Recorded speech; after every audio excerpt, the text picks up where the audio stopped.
Hola amigos, ¿qué tal? Sean todos y todas bienvenidos a su espacio Precisando. Gracias por el honor de su sintonía. Hoy, domingo 15 de febrero, un día después del Día del Amor y la Amistad, esperando que a todos nos haya ido bien en ese tan bonito día que es el Día de San Valentín, que se celebró ayer sábado. Hoy, como de costumbre, un programa sumamente interesante. Vamos a hablar del anuncio del presidente de la República, Luis Abinader, sobre el metro de Santo Domingo, que será el 24 de este mes de febrero. Lo que yo pienso, cosas que yo entiendo, se están manejando incorrectas desde quienes promueven el no uso de ese importante medio de transporte. También hablaremos con la comunicadora, periodista Melicen Uribe. Con Melicen vamos a hablar temas importantes de su carrera, del periodismo, pero sobre todo también de un importante programa de temporada que acaba de ser nominado como programa de temporada, que se llama Migrantes. También hablaremos sobre la situación de salud mental que está pasando la República Dominicana a propósito de tantos suicidios en los últimos meses. Todo esto después de la pausa.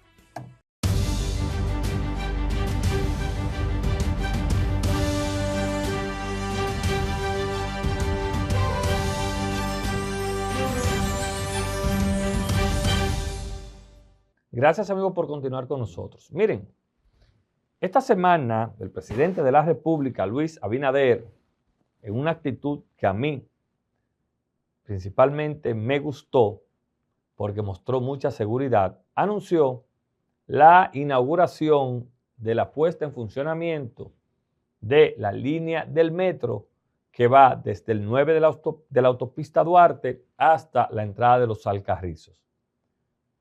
Y me llenó de satisfacción el hecho de que el presidente anunciara con fechas y que él sería el primero en estar allí, porque lamentablemente esa obra tan importante para el desarrollo del transporte de la ciudadanía ha sido muy vilipendiada y muy atacada inmisericordiamente por sectores, unos políticos y otros empresariales, que quizás no tuvieron la dicha de ganar dicha o parte de las licitaciones, a sabiendas, para ser justos, que esa obra se realizó en varias partidas de varias compañías para hacerla más ágil y para que fuese más justo, es lo que yo creo.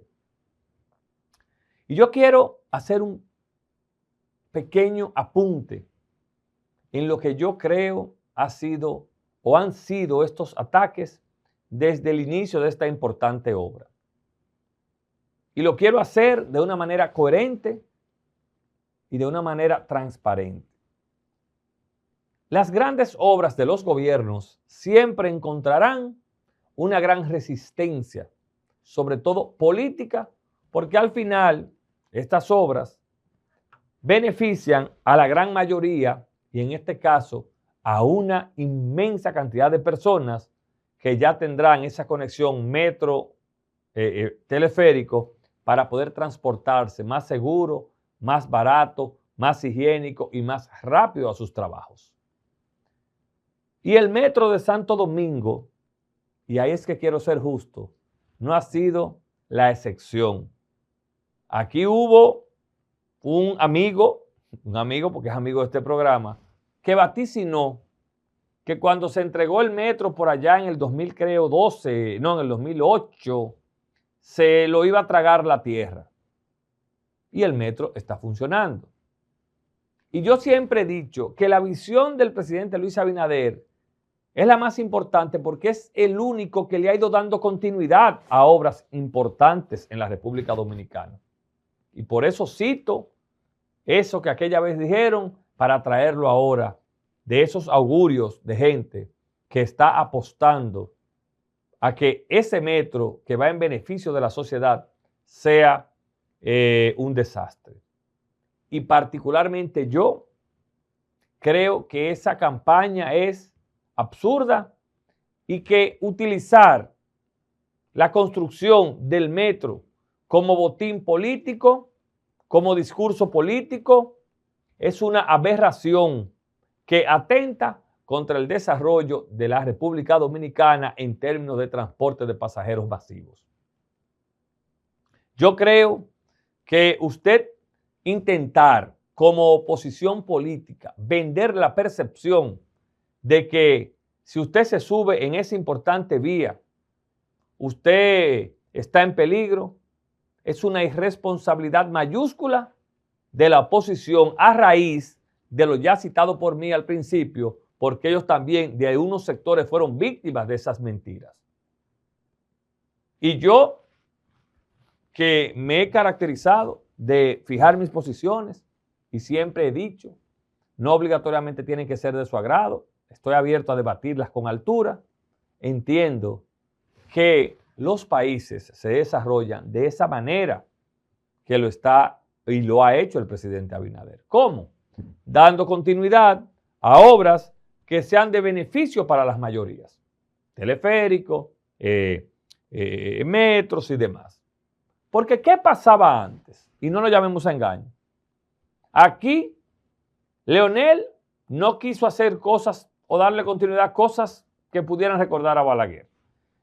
Danilo, menos. Gente del gobierno de Hipólito tampoco quiso. Ahora, hay que reconocer que el presidente Abinader se ha colocado por encima de sus apetencias políticas partidarias y ha entendido lo importante que son esas acciones. Y que yo dije una vez y lo repito, aquí el presidente que más ha respetado el impuesto de cada ciudadano se llama Luis Abinader Corona. Y es por eso que le estoy diciendo que él ha continuado las obras grandes. Eso es respetar el dinero del fisco. No irse a hacer obras que quizás no tengan la importancia, pero no la hicieron igual que el gobierno pasado o que el que estaba. Eso se llama pequeñez mental. Y ahí es que ha caído el PLD y la Fuerza del Pueblo, con todo el respeto. Y no quiero decir, porque tampoco quiero caer en la política, no los partidos, algunos dirigentes de esa organización política, de esas organizaciones políticas. A mí me apena ver cómo han tomado una obra que va a beneficiar a qué sé yo cuántos miles de dominicanos diarios con menos costo higiénico como la gente para intentar boicotearla y usar a colegas para que se monten en esa ola sin importar lo que eso cuesta. De manera que yo estoy contento, yo estoy feliz, no por mí porque yo no lo uso, pero sí por los cientos y cientos de dominicanas y dominicanos que a partir del 24 de febrero usarán primero, dijo el presidente Abinader, de manera gratuita, para mí, el sistema de transporte más decente que se ha construido en el país, que es el metro, y que la sociedad se ha convertido en su principal guardián. Así que enhorabuena el anuncio del presidente Luis Abinader. Señores, no se vayan, que ya está con nosotros Milicen Uribe. Con Milicen vamos a hablar muchos temas después de la pausa.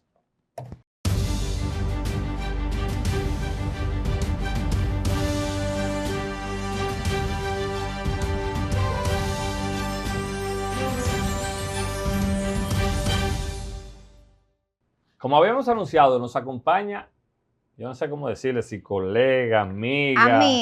Mi amiga, colega, Milicen Uribe, a quien me une una amistad sincera. Y no quería dejar pasar este gran momento de ella como profesional para hablar un ratito. Nunca la había entrevistado, ni ella a mí, pero aquí estamos. Milicen, buenas noches. Nunca es tarde si la dicha es buena, Luis Miñoso. Y qué mejor momento. ¿Cómo estás? Gracias, muy bien, muy activa. Te vemos muy activa, Milicen, sí. Tú, mi amiga Helen, pero de eso vamos a hablar un poquito más adelante. Sí. Porque hay mucha gente que te ve, muchos años, en Teleantilla, te ve o te veía los sábados. Ujú. Pero ¿de dónde nace esa pasión por la comunicación? Mira, viene desde muy temprana edad. Yo muy temprano, estaba en tercero de bachiller, decidí que iba a estudiar esto, encontré mi vocación, muy afortunada porque hay mucha gente que Y nosotros la estudiamos, fue, para así lo que sepa. mismo, no somos improvisados. Estudiamos. Yo veía algunos reportajes en los que se tocaban problemáticas sociales y se resolvían. Y yo, pero espérate, pero esto es una profesión como que muy interesante, tú puedes ayudar a los demás. Y entré al periodismo, no buscando cámaras, no buscando ¿Cómo visibilidad. entraste como reportera? Sí, claro, entré como reportera, yo comencé en el periódico Hoy en el 2007. Comencé con una oportunidad que se me abrió, no era la posición soñada ni ideal, porque fue en el área de revista. Bueno, Y yo era siempre, entrar el tema. exactamente, era entrar. Esa fue la brecha que se abrió y entonces la aproveché. Ahí yo trabajé en el área de vivir, haciendo reportajes diversos, pero luego decido especializarme en periodismo digital y entonces ahí me ponen al frente el director de la edición digital del periódico Hoy. Del periódico Hoy, y ahí empieza una trayectoria Sí, que hasta ese momento era de prensa escrita, en ese caso de prensa digital, sí. pero los medios audiovisuales, ¿cómo te cautivan? Mira, yo me crié viendo televisión. Era buena televisión en ese La de momento. antes. Hasta la lucha libre era buena. Me da como una nostalgia. Porque yo veía, así mismo veía Uno más Uno, a Juan Bolívar Díaz, veía también a Corporán de los Santos. Yo me acuerdo que Eran diferentes formatos, pero eran sí, televisión pero era con otro nivel. televisión, claro, cada uno en su franja, en su Correcto. estilo. Así es la vida, ese es el mundo, esa diversidad. Y yo me ponía frente al espejo con un pote de desodorante, de que presentando Sábado de Corporado. Eso pasa. ¿Naciste aquí en Millicent? Atiende. Ajá. Y entonces veía siempre la televisión, a Freddy Verasgoico a veces, ya. A Jackie Núñez, el maestro de la Exactamente, palabra. entonces fueron como mis referentes en televisión. ¿Y tú naciste aquí en Santo Domingo? Yo nací en un barrio de la capital, en Villa Consuelo, Villacón, como le dicen popularmente. Y cuando tú le dijiste a tus padres, me dicen, mire, yo voy a hacer, porque tú sabes que, no sé si te pasó, a mí en un momento me daba hasta aprensión, porque uno decía, pero aquí lo que se habla es de derecho, o si tú eres ingeniero. ¿Cómo tú le entraste a los viejos con eso? Mira, fue una decisión polémica. Y te hago la pregunta, porque para nadie es un secreto que el que viene de una familia humilde Sí, busca mejorías en profesiones que puedan ser mucho más rápido. claro. Y para ser rico de esto hay que dar mucha pata, Bueno, los que lo han logrado. Pero ¿cómo tú lograste eso? Mira, yo cuando dije que iba a ser periodista, en mi casa no gustó. Primero había una aprensión por temas ideológicos. Tú sabes que mis padres vivieron los 12 años de Balaguer, vieron cómo pasaban justamente cosas. asesinaban periodistas, entendían que era una profesión muy riesgosa, como que eso estaba en el imaginario de ellos todavía. Adicional a eso, yo me gradué con honores en el bachiller y me gané una beca y un crédito educativo, pero era en dos universidades donde no había periodismo, que era el caso de la Pucamaima y del INTEC, que en ese momento todavía no existía. Ahora lo tienen. Ahora sí, pero en ese momento no. Yo estoy hablando para que la gente se entonces? ubique. Bueno, entonces yo decidí que iba para la UAS y que iba a estudiar Atento a periodismo ti. en la UAS, y eso fue un pleito en mi familia. Recuerdo que un amigo muy cercano a la familia me dijo que con el periodismo yo no iba a conseguir nada, que era una carrera para gente bruta, que porque yo no estudiaba psicología industrial o ingeniería industrial. Aquí estamos. Y ahí te metiste. A coger lucha en la UAS. ¿Y cómo lograste? Porque el temor de muchos con la UAS era la inestabilidad. Sí, y el tiempo que uno dura. ¿Cómo lograste eso? Yo me gradué en 3 años y medio. Ah, pues se hizo una huelga en esa fecha. Se hicieron huelgas, me tocó vivir algunas. Porque yo estudié cerca y hasta por lo que estábamos cerca había que suspender la clase ese día. Sí, realmente yo lo logré sacrificando mucho el horario. Yo había días que estaba en la UAS desde las 7 de la mañana hasta las 10 de la noche, porque las materias me parecían salteadas. Una a las 7, una a las 12, una a las 5 y la última a las 8. No había para pasaje, ¿no, mi amor? Entonces me tocó hacer ese periodo extenso, pero logré graduarme en un tiempo de verdad que es menor del promedio. ¿Repitieras tu carrera? Claro que sí. claro que sí. Hoy en día la carrera, la verdad que es distinta, o sea, hay unos estilos que son bastante cuestionables, pero yo creo que el periodismo profesional es el periodismo profesional, no importa la plataforma, y esta es mi vocación, mi yo soy. Melicen, ¿y qué hacer con aquellos que se hacen llamar comunicadores, simple y llanamente porque tienen o qué opinas más bien? Porque tienen la posibilidad o de pagar un espacio, o de ser youtuber, o de salir en redes sociales. ¿Qué tú opinas de Yo eso? creo en la regulación. Yo creo en la regulación y yo sé que tal vez muchos periodistas Ah, no, te van a entrar. harán como que, ¡ay, Ay, pues yo sí, no! yo creo en eso también. Mira, ningún derecho es absoluto, ni que sea un derecho fundamental. Y la libertad de expresión como derecho fundamental también tiene sus Tú, límites tú- y tiene que tú tenerlos. eres partícipe de que si alguien se siente, incluso por ti, Ujú. difamado, pueda tener alguna acción para que tú le demuestres lo contrario, o tú eres de las que, no, pues yo soy periodista profesional, eso es No. coartar la libertad. ¿Qué No, no, no, no, opinas? no, no, sí, que proceda, que proceda. Hay vías, porque por ejemplo, primero un acercamiento amigable en el que yo puedo dar el derecho a réplica, puedo Claro. retractarme, pero tiene que haber ¿Y lo harías, consecuencias. retractarte? Pero ven acá, ¿Tú lo has Luis, hecho? ¿Te ha tocado? no me ha tocado porque yo me cuido mucho. Yo he dejado de dar palos porque yo Sí, porque aquí los prefiero, likes ponen a la gente loca. si yo, gracias a Dios, no me he alocado, espero no alocarme. Pero yo lo que no creo son en las consecuencias penales. O sea, yo entiendo que estos son delitos que tienen que conocerse siempre en la vía civil y administrativa, no de que está No metiendo importa lo que periodista usted, no preso. importa lo que usted pueda dañar, porque aquí hay una serie de comunicadores Ujú. que dañan hasta familias. Sí, pero son delitos de palabra que tienen su repercusión en la imagen, en el honor, lo De palabra. Y comprendo. cuando una mujer te agarra que te bota de esa casa, eso no es de palabra. Melissa. ¡Ay, Dios mío!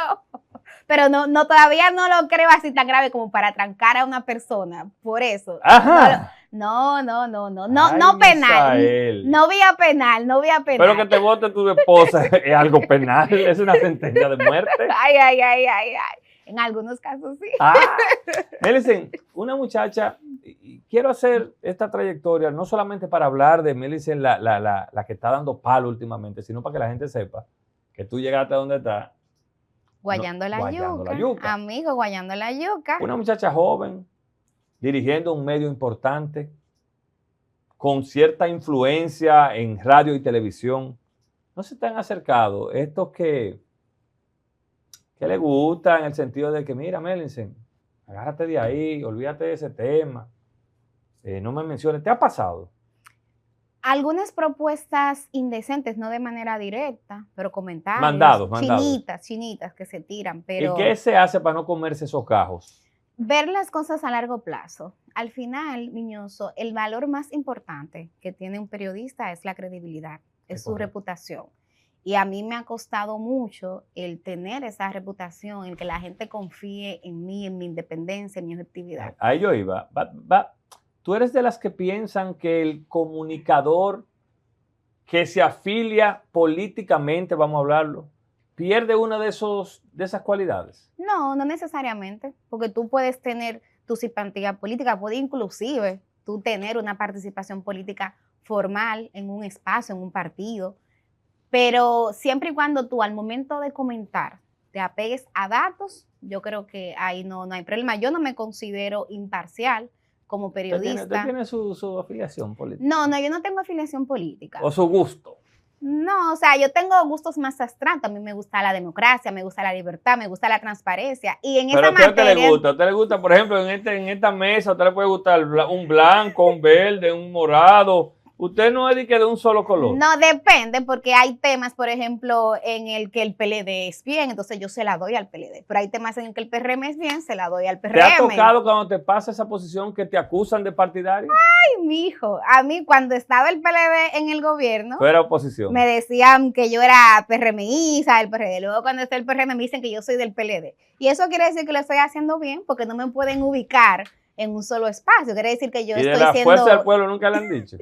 No me han dicho de la Porque fuerza del usted, yo pueblo. he visto videos que usted defiende mucho al senador de la fuerza del pueblo de la capital. No es que lo defiendo, pero yo soy muy objetiva y hay temas, hay cosas que hay que reconocerle a Omar Fernández y yo lo hago, pero no solamente a él.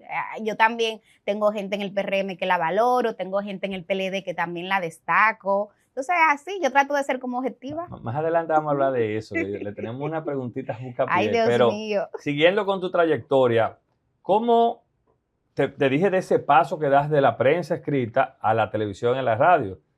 Yo tuve la oportunidad de entrevistar para mi tesis a don Juan Bolívar Díaz y para mí eso fue, la verdad, una emoción muy grande Sí. como joven aspirante a comunicador. ¿Tú, qué significó en tu vida eso? Trabajar en ese espacio. Wow, fue una experiencia muy emocionante porque cuando yo estaba chiquita, mi mamá me crió también viendo a Uno Más Uno. Claro. Era de pronto como que de yo estar del otro lado de la pantalla, estar dentro. La primera oportunidad que Juan Bolívar Díaz nos dio fue en un espacio que Siempre teníamos los joven, ¿no era que viernes, llama? Voces Nuevas, Ah, yo ya sabía. tú sabes, y ahí lo hacíamos, esa fue como mi entrada a los medios audiovisuales. Esa fue la primera oportunidad. Ya luego cuando él acepta ser embajador dominicano en España, entonces me llaman a mí para que yo me Con quede Adalberto. con Adalberto Grullón en Uno Una Más estrella de Uno. Alberto, Sí, muchos sí, años en los sí, medios. así es, así es. Bueno, a partir de ahí ya hiciste un nombre, estuviste Sí. también en el gobierno de los El sábados. Sol de los Sábados. ¿Todavía estás ahí o no? No, ya no. ¿Qué Ya pasó? no. No, una etapa cerrada, o sea, eso de Ah, estar. por eso quiere decir que vamos mejorando, porque No, cuando uno cierra las etapas es que están entrando los billullos. no necesariamente, pero es un tema de tiempo, eso de madrugar también los sábados. Yo ¿Da hago. dinero la comunicación? Si tú la haces con cabeza, te puede dar dinero, pero no hacerte rico. O sea, el periodismo no es una carrera en la que tú te puedas hacer rico. Y entonces esos millonario. colegas suyos que son ricos, Son ¿qué empresarios. hacen? Son empresarios ¿De de qué? la ¿De la comunicación. No son periodistas, no son Pues reporteros. no, pero han Son pasado, empresarios. pero hay gente que le ha ido muy bien que han pasado por todo eso. Bueno, pero terminaron siendo empresarios, ¿Y qué es? dueños de medios, querido. Ah, bueno, eso es otra cosa. Claro, ya ese es otro nivel, ¿Y usted otra conoce liga. alguno? Muchísimos, y usted Que eso, también. que eso no es malo, ¿eh? No, pero para nada, para nada. Porque hay gente que cree que hacer dinero es malo. Si lo hace bien, No, claro, en buena ley no pasa En buena nada. ley. O sea, yo no creo que ser rico sea algo deshonesto. ¿cómo califica, Mélice, finalmente ya para entrar en tus proyectos, esta práctica que se está usando de Extorsión, extorsión, chantaje, de decir, de mentir, difamar. difamar? ¿Cómo tú lo ves como comunicadora?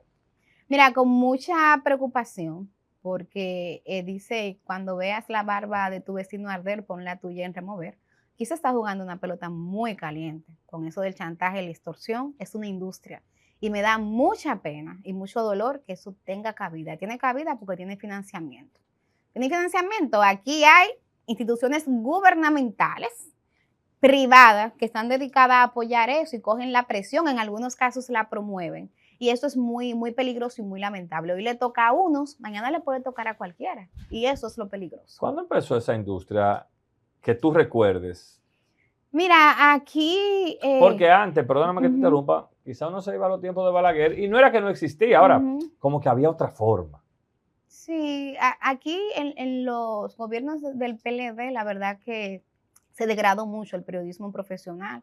Ahí surgieron las famosas bocinas, los interactivos. Yo creo que de ahí en adelante Pero todo ha ido en entonces como Peña declive. Suazo, siguieron subido en el palo. Así mismo, sí.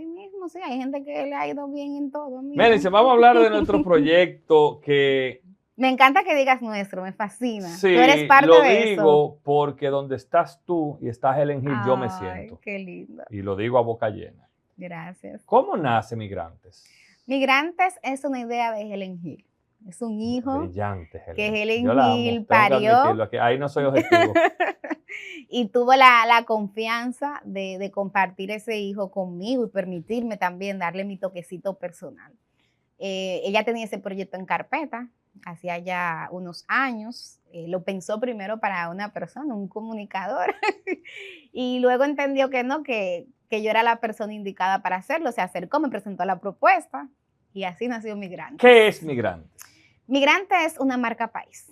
Es un proyecto que apuesta a dar a conocer una faceta muy interesante del pueblo dominicano, que es la de un pueblo que acoge, que es solidario, y hablar de un país donde la gente de cualquier parte del mundo viene y puede prosperar. Cuando hablamos de que íbamos a tratar el tema de la migración, mucha gente se asustó, hubo gente que salió corriendo, se armó el juidero. Y más porque también estaba el tema haitiano muy El en tema boga. haitiano aquí, en Estados Unidos Trump también arreciando. Sin embargo, no entendieron que queríamos aportar una perspectiva distinta y que queríamos justamente reivindicar el país. Al final lo logramos. ¿Cuántas entrevistas hicieron? Bueno, entrevista, más de 50 entrevistas. Porque, 3 meses fue el programa. Sí, y cada episodio podía tener hasta 5 entrevistas. O sea, eran entrevistas cortas.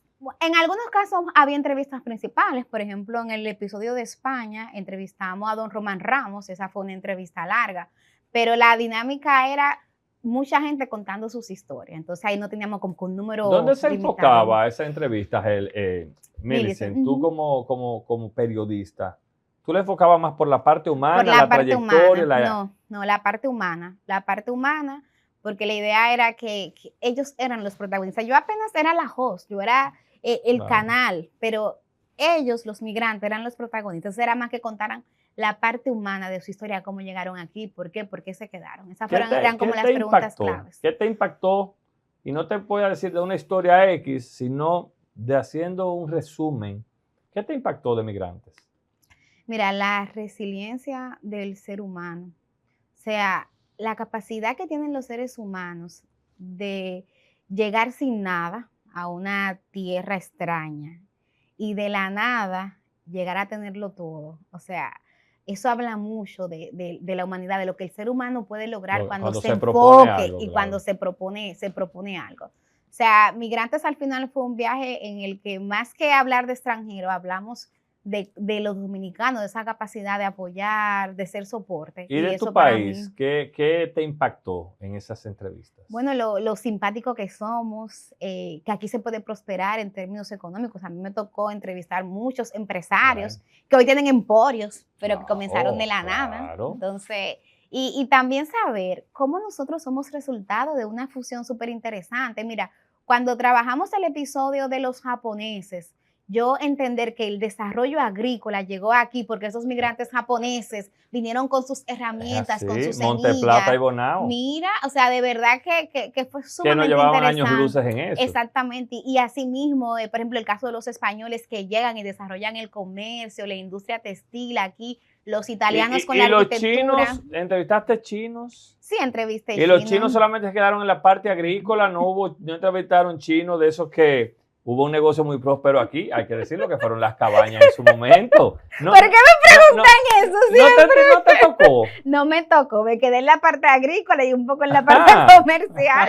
Oye, pero no llegamos ahí. Porque aquí, acuérdate, es en serio, uno lo puede dar risa, yo lo sé, pero fue una etapa. Sí, fue una etapa. Pero no llegamos ahí. Y de esos testimonios de don Román, de muchísimos hombres y mujeres que vinieron a la República Dominicana a prosperar y a hacer prosperar a la República, ¿cuál fue el testimonio que más se identificó con ese programa como concepto? No, un solo no. Varios. Sí, porque es que pues si te metré, aunque al final de eso se trata, como de esa idiosincrasia. Mira, en los episodios que tenían que ver con los judíos, ahí hubo testimonios que me hicieron llorar. ¿Dónde estaban los judíos aquí? Sosúa. Sí, verdad que lo mencionamos. Y fue uno de los episodios, si la gente lo ve, yo inclusive estoy como bajita en ese episodio, porque yo estaba tan tocada. Estaba chocada. O sea, estaba muy, muy chocada, porque escuchar esos testimonios de lo que esa gente pasaron, el tú tener una sentencia de muerte solamente por tu nacionalidad, el tener que buscar para dónde coger, las familias separadas. Yo tengo hijos, imagíname que yo tenga que irme corriendo y dejar mis hijos. O sea, de verdad que fueron testimonios que me chocaron mucho. En Venezuela, yo di más gritos, Luis, yo lloré muchísimo.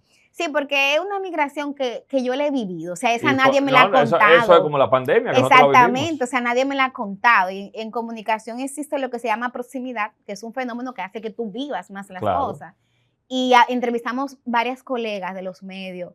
Y yo sabía solamente no entrevistaron gente de a pie, ustedes nada más se fueron a gente importante. No, y lo aclaro porque, que ustedes solamente migrantes famosos. No, realmente no, fue como una simbiosis y hubo muchas personas así que no eran conocidas, pero sus historias. Yo conocí gente que tenía restaurantes que yo no sabía que eran los dueños. Exacto, sí, pero fue más como buscar historias. Y esas personas, Millicent, ¿qué dicen del país?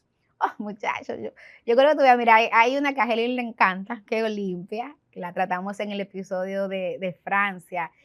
Y Olimpia habla maravillas, habla maravillas, dicen que somos muy alegres, que le encanta la paz que hay en este ¿Se país. sienten dominicanos esas personas que tú entrevistaste? Más que tú, más que yo y más que el plátano. Sí. Se asumen como dominicanos. Como Sí, dominicanos. así. Ya lo sabes. Bueno, pues la mayoría tienen muchos años aquí, ya son nacionalizados. Sí, pero aunque hay un italiano que él dice, yo soy un dominicano que nació en Italia. Así se define él. Yo vi ese corte. Tú viste ese Yo vi corte, ese corte. sí. Y así, mire, yo creo que eso es importante, inclusive para el tema de la autoestima nacional. A veces los dominicanos valorar más los no países. valoramos lo que somos y lo que tenemos. Y que tenga que venir un extranjero a decirnos, ustedes tienen un gran país. ¿Y cómo sintió la profesional que es la vida del migrante? Muy dura. A mí me tocó ser migrante, porque yo migré de la Salcedo para acá.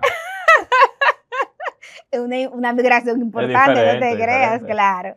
A mí me tocó vivir 2 años en España por motivos académicos y de verdad que es duro. Aunque no es el mismo nivel de migración, no, el mismo tipo, pero... Exacto. Pero la experiencia del desarraigo, de tú de pronto estar en una cultura diferente, y mira que tenemos mucho en común con los españoles, pero hay diferencia. Claro. El tú estar lejos de tu familia, la incertidumbre de que, ok, voy a conseguir trabajo, no voy a conseguir. Y en Europa con estos horarios que mientras tu familia quizás puede estar pendiente de ti, tú estás durmiendo. Claro, y en una época en la que no existía WhatsApp todavía, o sea, yo entiendo la angustia, o sea, migrar es un proceso de angustia. Hubo testimonios impactantes fuera de los judíos ahí.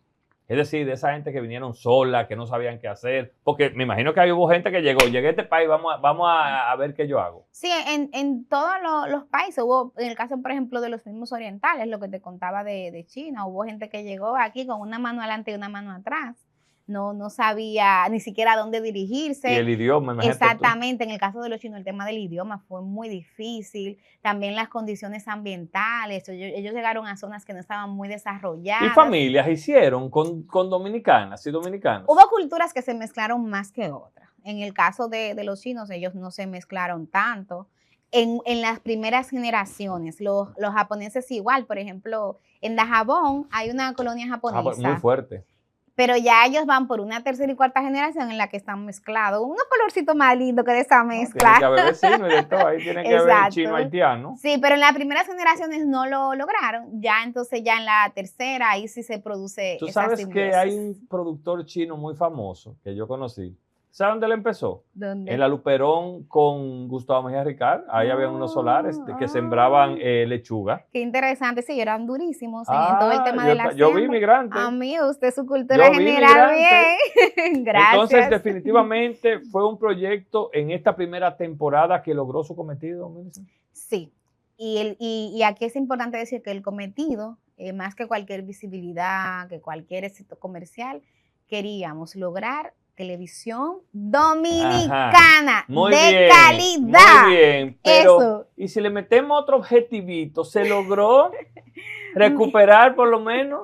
Sí, se recuperó, pero para pagar, ¿verdad? Para pagar lo que se había tomado prestado. Pero aquí, ese brillo es que parece que a usted, a Helen Hill, le fue bien. Mira, yo soy el que te voy a decir. Yo creo que es importante que la gente sepa que hay que apoyar, hay que financiar esos proyectos. Aquí hay gente con mucha doble moral pidiendo que hagamos contenido de calidad, pero no quieren asumir el costo que conlleva eso. ¿Están nominados ustedes? A los soberanos. ¿Qué significó eso en la vida?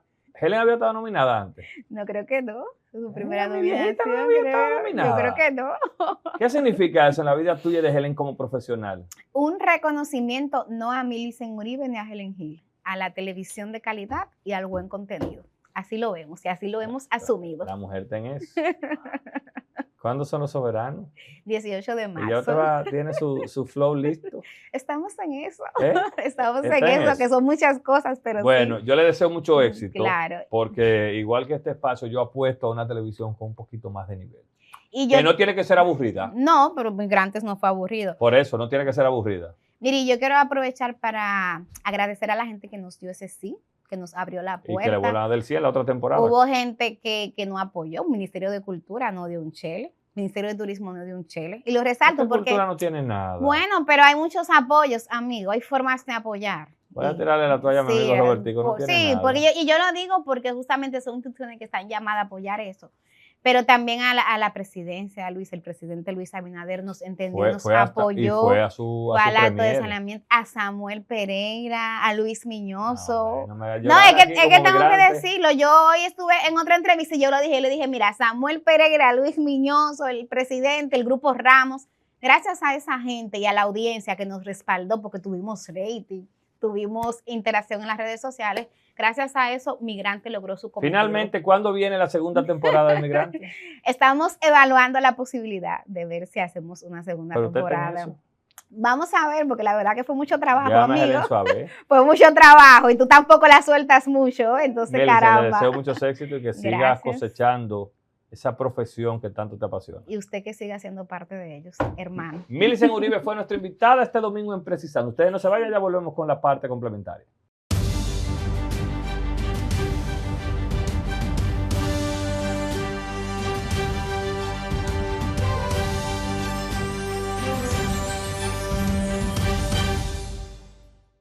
Interesante la conversación con la colega y amiga Millicent Uribe. Miren, un tema que está preocupando a la sociedad y que no escapa a la preocupación de nosotros es el tema de la salud mental. Y quiero ser justo y reconocer que me siento motivado por las acciones anunciadas por el gobierno central que se empezaron a implementar desde el Ministerio de Salud Pública y Asistencia Social. Y que el doctor Gómez, asesor en temas psiquiátricos del Poder Ejecutivo, explicó por dónde andarían esos planes para ir en busca de tratar con más correctivos el problema de la depresión en la República Dominicana. Un problema que, como todos sabemos, es silente. Un problema que para usted poderse dar cuenta muchas veces tiene que estar en el día a día con esa persona y ver esos cambios y ver ese desánimo y ver esas expresiones que al final, lamentablemente, a muchos le lleva a cometer esos atentados contra sus propias vidas.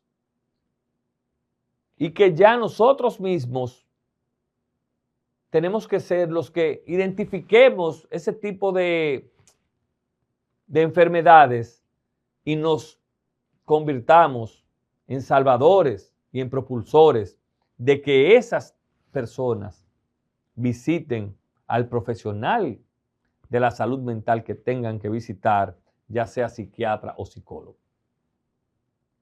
Y que está de nosotros sacar el mito irresponsable de que el que va a un psicólogo o a un psiquiatra es porque está loco. Y eso no es así. Dichosos aquellos que tienen la madurez, la sapienza, para asistir a un profesional de la salud mental, a que te escuche, a que te oriente. Esos son los que están bien de la cabeza, los que no dejan todo a la suerte, los que no están en ese tabú de que yo no voy a un psicólogo, a un psiquiatra, no quiero que me vean, pues van a decir que yo estoy loco. No, al contrario. Y yo pongo este espacio a disposición de las autoridades de salud para difundir de manera gratuita, si así lo quieren, todo tipo de material que vaya en aras de motivar a que las personas visiten cuando así lo necesiten o a su psiquiatra o a su psicólogo. Porque no puede ser que aquí, por ejemplo, en estas 2 semanas, más de 4 personas, 5 se hayan quitado la vida. Y la semana antepasada 3. Y una joven, la última, en San Francisco de Macorís. Y la penúltima en Ágora Mall. Yo no creo que de eso es que se trata. Yo creo que se trata de que nos convirtamos todos, como dije, en salvadores, en orientadores, en indicadores de qué hay que hacer cuando usted siente ese desánimo sin razón alguna.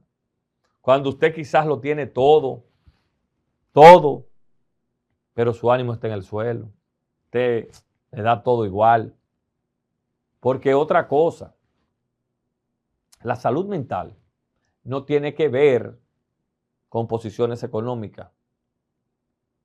La salud mental no tiene que ver con condiciones en empresas, en trabajos. Esa es una enfermedad silente que te va ahí trabajando hasta que logra esa malvada enfermedad su propósito. Como la esposa del cónsul canadiense, como hijos de amigos entrañables, como personas que son muy cercanas a una que conocemos. Entonces, es ahí que tiene que salir en nosotros la actitud para no permitir que esta maldita enfermedad continúe creciendo en la República Dominicana. Y por eso saludo, digo nuevamente, la decisión del doctor Víctor Atala y de su equipo y del gobierno central de enfrentar con firmeza como se tiene que enfrentar la depresión para que una sociedad no continúe desgastándose y cayendo en ella. Y que el mensaje llegue. Y que el mensaje sea claro.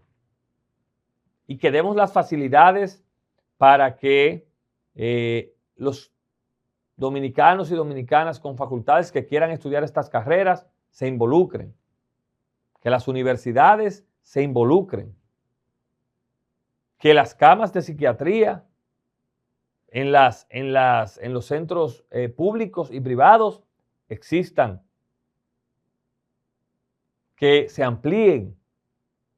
Pero lo más importante es que el mensaje tiene que llegar de que porque usted entienda, necesite hablar con un psiquiatra o un psicólogo, usted no está loco. Usted está buscando ayuda para no caer en lo que tristemente han caído miles y miles de dominicanas y dominicanos, sin importar color, sin importar clase social, sin importar edad y sin importar sexo. Señores, no se vayan, que ya volvemos con la parte completa.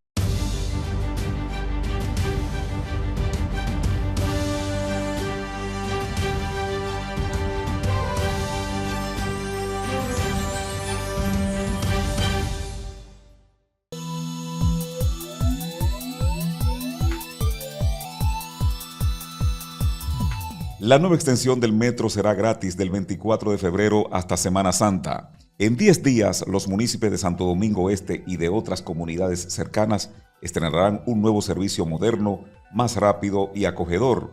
El presidente Abinader inaugurará la línea 12 del metro de Santo Domingo el martes 24 de este mes de febrero, según anunció. El servicio será gratuito hasta Semana Santa en el nuevo tramo hacia Los Alcarrizos. Por el momento, las autoridades no han anunciado públicamente un calendario definitivo para la apertura al público. La línea 12 del metro de Santo Domingo fue iniciada en febrero del año 2022 y tendrá un impacto estimado en más de 1 millón de habitantes. Tiene una extensión de 7.3 kilómetros con un túnel de 840 metros y el resto será elevado. Su costo inicial fue de $700 millones. Esquema de descuento ilegales encienden las alarmas en el gobierno. Con una acción muy similar a las denunciadas sobre cobros a servidores públicos del ITRA para financiar un movimiento político, testimonios de empleados del Fondo Especial para el Desarrollo Agropecuario, FEDA, evidencian la operación de un sistema de descuentos con el mismo fin. Según las denuncias, dentro de la institución opera un plan de descuentos para financiar el movimiento político La Maquinaria del Cambio, y quienes se niegan o se retrasan en el pago serían objeto de despidos y otras sanciones. Una segunda iniciativa irregular Se suma a esta situación en el FEDA. Los empleados supuestamente son presionados para recaudar dinero a través de la venta de boletas para montar un regidor o un aspirante al mismo. Estas prácticas se realizan sin el respaldo de las autoridades del partido de gobierno PRM. El primer caso de este tipo de maniobra ilegal fue el del Consejo Nacional de Promoción y Apoyo a la Micro, Pequeña y Mediana Empresa Promipyme, que realizó una rifa de recaudación de fondos a través del movimiento político Espacio Nacional de Crecimiento. Este caso, junto con los del ITLA y el FEDA, presentan características similares. La decisión de la embajadora de los Estados Unidos en el país, Lía Campos, de disponer el cierre de la oficina de la DEA, en la que se presume existían altos niveles de corrupción en sus operaciones locales, ha provocado reacciones diversas entre actores dominicanos. Por su lado, el canciller dominicano Roberto Álvarez aclaró que la decisión del gobierno norteamericano no apunta hacia funcionarios gubernamentales locales. Precisando esta posición fue confirmada por la diplomática norteamericana Lía Campos. En otro orden, la escasez de combustible podría provocar un colapso humanitario en Cuba. Cortes de electricidad, cierre de negocios, calles vacías y suspensión de vuelos. Con el paso de las horas, la situación en Cuba por la escasez de combustible se vuelve más crítica, en pleno asedio de Estados Unidos para bloquear las provisiones de petróleo a la isla. Si bien ya experimentaba una profunda crisis energética, la isla parece estar al borde del colapso, luego de que el presidente de Estados Unidos bloqueara los suministros de petróleo procedentes de Venezuela, hasta entonces su mayor aliado y proveedor, tras la captura de Nicolás Maduro el pasado 3 de enero. En un inicio, México intentó acudir al rescate y suplir la escasez energética, pero rápidamente la administración Trump advirtió sobre sanciones arancelarias para cualquier país que suministre el crucial recurso a la isla.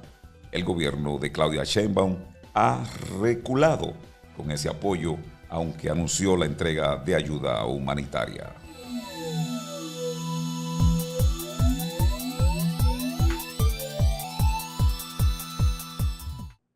Gracias, como de costumbre, a nuestro equipo de prensa por ese importante resumen de noticias nacionales e internacionales. Si ustedes no tenemos tiempo para más este domingo en Precisando, descansen. Feliz resto de la noche, nos encontramos en otro programa.